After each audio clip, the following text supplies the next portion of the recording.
After the Dallas Cowboys started the season 3-4, their odds of making the playoffs were dim to say the least. According to 538, their chances of making a postseason appearance was less than 20%.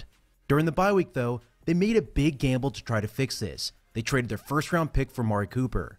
Cooper, who just had a career low of 680 yards last season, came to Dallas and he instantly made an impact. He's become a focal point of their offense, and he's been a huge reason why they won 7 of their last 8 games.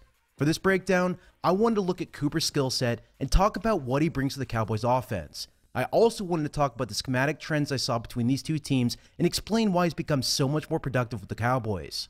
To begin, I went through and tracked each of his 108 targets so far in the season. I looked at his route, I looked at play design, and I looked at depth of target to compare how he was used while he was on the field. What I found was that he was targeted on a very similar percent of shallow routes and behind the line of scrimmage passing plays. The big difference though is how he's being used on deeper passes. With the Raiders, he ran a much higher percent of intermediate passing routes between 10 and 19 yards, while he ran an almost even split between intermediate and deep routes with the Cowboys. We'll talk about this a little bit later in this video, but what you need to know right now is that the Cowboys are definitely trying to use him more down the field.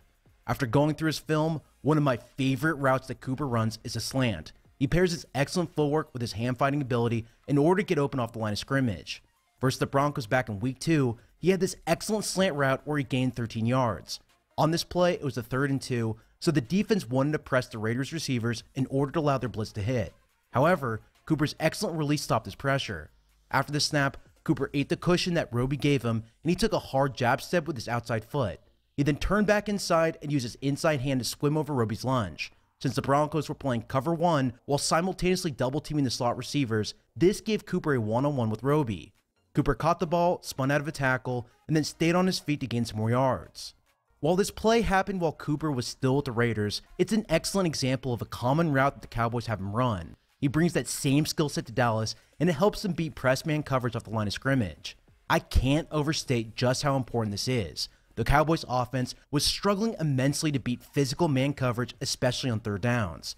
Cooper is really good at this. He's also good at gaining yards after the catch, which was a huge issue for the Cowboys offense before he joined the team. Versus the Redskins in their Week 12 game, the Cowboys were faced with a 3rd and 2 at Washington's 40-yard line. Cooper ran a box slant route, attacking Quinton Dunbar. Now, Dunbar is actually a pretty interesting story on his own. He was an undrafted college receiver who turned cornerback after he signed with the Redskins. He's really developed as a player for Washington, but on this play, he was torched by Cooper. After the snap, Cooper took a 1-2 stutter release while using his inside hand to break Dunbar's coverage. Since Cooper angled his route on what appeared to be a fade, Dunbar flipped his hips to follow. This was all ruse to get him out of position and for Cooper to win back inside. The next part is where Cooper is so deadly. He dropped his hips and then he flattened his break back inside. This tripped Dunbar, who allowed Cooper to bring in the catch and escape down the field for the 40-yard touchdown. One thing to note about this play was that after Cooper beat Dunbar inside, he had a free running lane with nobody nearby. Having Cooper on this team gives the Cowboys a threat to do this on every play. Defenses can't just play cover 1 aggressively and sit on the receivers at the line of scrimmage. That's something the Cowboys were sorely missing after Dez Bryant was released. Cooper provides that ability and so much more. Not only is Cooper good at getting open on lateral routes versus man coverage, he's aware where the weaknesses are in zone coverage. He can run nasty out routes where he accelerates to the top of his break and then he smoothly drops his hips to make his turn. This flexibility allows him to turn his body at a 90-degree angle, and it's such a great trait. It helps him beat both man and zone defenses, and it's such a valuable weapon for this offense.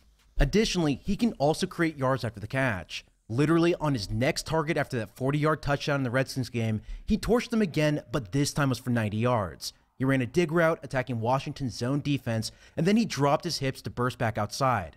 That's how he got so open, and he made this defense pay for the long score.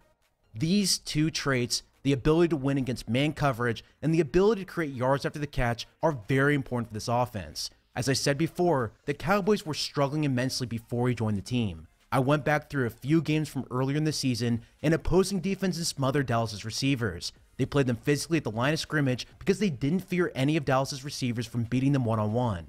Even against the Seahawks back in week 3, Ken Norton Jr. and Pete Carroll were super aggressive with their calls. They blitzed the crap out of Dak in this offense simply because they could. They weren't worried about any individual receiver breaking open, and they shut down the offense in this game. However, now that the Cowboys have Amari Cooper, he completely changes that equation. What's crazy is that since he joined the team back in week 9, the offense instantly became better at converting on third downs. Their average conversion distance on these plays stayed the same at a little over 7 yards, but their conversion rate increased from 31% to 40%. This is a huge difference and allows the offense to stay on the field. To illustrate this even further, next-gen stats, as provided by the NFL, track the average separation the Cowboys receivers were creating before and after Cooper joined the team. Before they joined, they were at less than 3 yards, but after they joined, they were averaging close to 4 yards.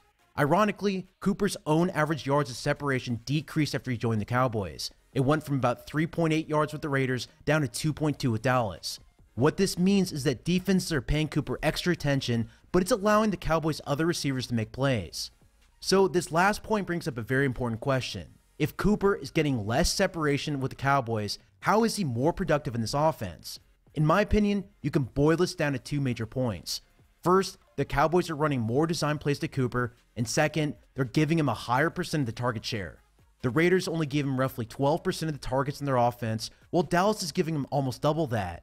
They want Cooper to get involved in each game, and he's making a significant impact.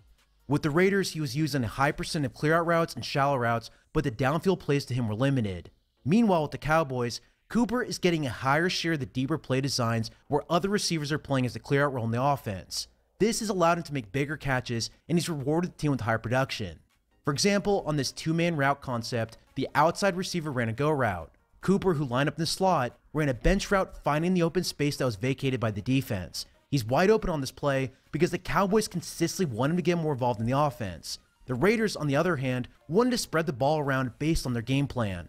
Sometimes he'd be more involved, but most of the time it didn't do him any favors in terms of total production. Now, obviously, every team does this to a certain degree, but there simply wasn't enough good targets for Cooper in order for him to make an impact. So far in this breakdown, we've discussed Cooper's positive traits and why he's much more productive in the Cowboys offense. But just like any of my film breakdowns on this channel, we have to talk about some of his negative traits as well. If there's one negative thing you have to know about him, it's his issue with drops. He's averaged a drop on 12% of his catchable passes since he's entered the NFL. This is almost double the NFL average. He had a terrible rookie season, his 2017 season was almost as bad, and his 2 best seasons were just about in line with the NFL average. Now, this is something we knew about Cooper when he came out of Alabama, but it's still a problem today. Beyond drops, which seem to stem from focus-related issues, he'll give up on routes if he doesn't think he's going to get the ball. There were multiple examples of this back with the Raiders, and it's still an issue that I saw on tape with Dallas. His most egregious example of this by far happened back in week 3. For some reason, he just stopped running his post route. I don't know if he thought the play was over or if something else happened, but he stopped running mid-route, and this allowed the interception. If he kept running, this might have been a touchdown instead. Beyond these 2 negative traits, which I still say drops are the bigger issue, there aren't many things he's necessarily bad at. One thing that I think he can improve on though is his vertical releases. He's much better at attacking off-man defenders down the field and zone defenses than he is at running vertically. This is just something that I noticed when I went through his film, and when he's matched versus a press defender on a fade route, I don't think he's as good. Now granted, when he wins, he definitely wins, but it's much rarer than when he's asked to release on a lateral route versus man coverage. To wrap up this video, not only is Cooper a great receiver on his own, but he's already helped transform the Cowboys offense. With his ability to create yards after the catch, and his ability to win against man coverage, he helps the Dallas Cowboys by preventing defense from being as aggressive. Well, that's all I got for you in this one. As we wrap up the regular season and move on to the wildcard round next weekend, make sure you sign up at MyBookie to place all of your wagers. They're still offering a 50% sign-up bonus for up to $1,000. Go ahead and sign up using the promo code Samuel50. With that being said, over the last 2 weeks I've been traveling, and therefore I have not had time to do a recent sports betting video. However, I have posted all my picks to my Twitter account, so you should be able to find them there. Thank you so much for all of your support and for watching my videos. If you want to keep this channel going and suggest new content, especially as we enter the NFL draft season, make sure you check out my Patreon account as well. Also, you can find me on Twitter at Samuel R. Gold.